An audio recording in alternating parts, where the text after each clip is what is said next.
ಸಂದರ್ಶನವೊಂದರಲ್ಲಿ ಆಸ್ತಿ ಬಗ್ಗೆ ದಿನಕರ್ ಸ್ಫೋಟಕ ಹೇಳಿಕೆ ನೀಡಿದ್ದಾರೆ. ಆಸ್ತಿ ಕಲಹದ ಊಹಾಪೋಹಗಳಿಗೆ ತೆರೆ ಎಳೆದ ದಿನಕರ್. ರಾಯಲ್ ಆಗಿದ್ದೇನೆ, ದರ್ಶನ್ ನನಗೆ ಆಸ್ತಿ ಕೊಡಿಸಬೇಕು. ಅಣ್ಣ ದರ್ಶನ್ ಪರ ಬ್ಯಾಟ್ ಬೀಸಿದ ಸಹೋದರ ದಿನಕರ್ ತೂಗುದೀಪ. ಗಾಸಿಪ್ಗಳಿಗೆ ಉತ್ತರ ಕೊಟ್ಟುಕೊಂಡು ಕೂರೋಕೆ ಆಗುತ್ತಾ ಅಂತಕ್ಕಂಥ ಹೇಳಿಕೆ ನೀಡಿದ್ದಾರೆ. ನಮ್ಮ ಬಗ್ಗೆ ಓಡಾಡುತ್ತಿರುವ ಸುದ್ದಿಗಳಲ್ಲಿ ಎಷ್ಟು ನಿಜ ಇದೆ ಹೇಳಿ ಅಂತಕ್ಕಂಥ ಹೇಳಿಕೆ. ಮಾತಾಡೋರು ಮಾತಾಡ್ಲಿ, ಸಮಯ ಬಂದಾಗ ಸತ್ಯ ಗೊತ್ತಾಗುತ್ತದೆ ಅಂತ ಹೇಳಿದ್ದಾರೆ. ಆಸ್ತಿ ಕಲಹದ ಗೊಂದಲಗಳಿಗೆ ಫುಲ್ ಸ್ಟಾಪ್ ಹಾಕಿರ್ತಕ್ಕಂಥದ್ದು ದಿನಕರ್. ಸಂದರ್ಶನವೊಂದರಲ್ಲಿ ಆಸ್ತಿ ಬಗ್ಗೆ ದಿನಕರ್ ಸ್ಫೋಟಕ ಹೇಳಿಕೆ ನೀಡಿದ್ದಾರೆ. ಆಸ್ತಿ ಕಲಹದ ಊಹಾಪೋಹಗಳಿಗೆ ತೆರೆ ಎಳೆದಿದ್ದಾರೆ ದಿನಕರ್ ಅವರು.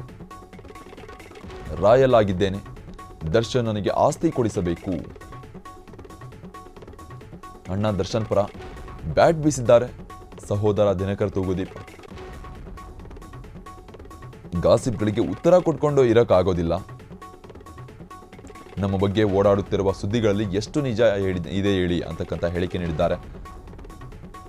ಮಾತಾಡೋರು ಮಾತಾಡ್ಲಿ, ಸಮಯ ಬಂದಾಗ ಸತ್ಯ ಗೊತ್ತಾಗುತ್ತದೆ ಅಂತ ಹೇಳಿದ್ದಾರೆ.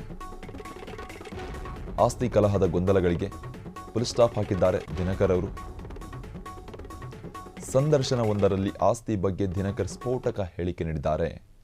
ಫ್ರೀಡಮ್ ಟಿವಿ ಬಿಚ್ಚಿಡ್ತಾ ಇರ್ತಕ್ಕಂಥದ್ದು ಈ ಒಂದು ಆಸ್ತಿ ವಿಚಾರವಾಗಿ. ದರ್ಶನ್ ಅವರ ಸೀಕ್ರೆಟ್ ಹಾಗೂ ದಿನಕರ್ ಅವರ ಒಂದು ಒಡಕು ಏನು ನಡೆದಿದ್ದ ಅದರ ಬಗ್ಗೆ. ಸಂದರ್ಶನವೊಂದರಲ್ಲಿ ಆಸ್ತಿ ಬಗ್ಗೆ ದಿನಕರ್ ಸ್ಫೋಟಕ ಹೇಳಿಕೆ ನೀಡಿದ್ದಾರೆ. ಆಸ್ತಿ ಕಲಹದ ಊಹಾಪೋಹಗಳಿಗೆ ತೆರೆ ಕೂಡ ಎಳೆದಿದ್ದಾರೆ ದಿನಕರ್ ಅವರು. ರಾಯಲ್ ಆಗಿದ್ದೇನೆ, ದರ್ಶನ್ ನನಗೆ ಆಸ್ತಿ ಕೊಡಿಸಬೇಕೆಂದೇ ಏನಿಲ್ಲ. ಅಣ್ಣ ದರ್ಶನ್ ಪರ ಬ್ಯಾಟ್ ಬೀಸಿದ್ದಾರೆ. ಈ ರೀತಿಯಾದ ಹೇಳಿಕೆ ನೀಡಿ ದಿನಕರ್ ತೂಗುದೀಪ ಅವರು ಗಾಸಿಪ್ಗಳಿಗೆ ಉತ್ತರ ಕೊಟ್ಟುಕೊಂಡು ಕೂರೋಕೆ ಆಗುತ್ತಾ? ನಮ್ಮ ಬಗ್ಗೆ ಓಡಾಡುತ್ತಿರುವ ಸುದ್ದಿಗಳಲ್ಲಿ ಎಷ್ಟು ನಿಜ ಇದೆ ಹೇಳಿ.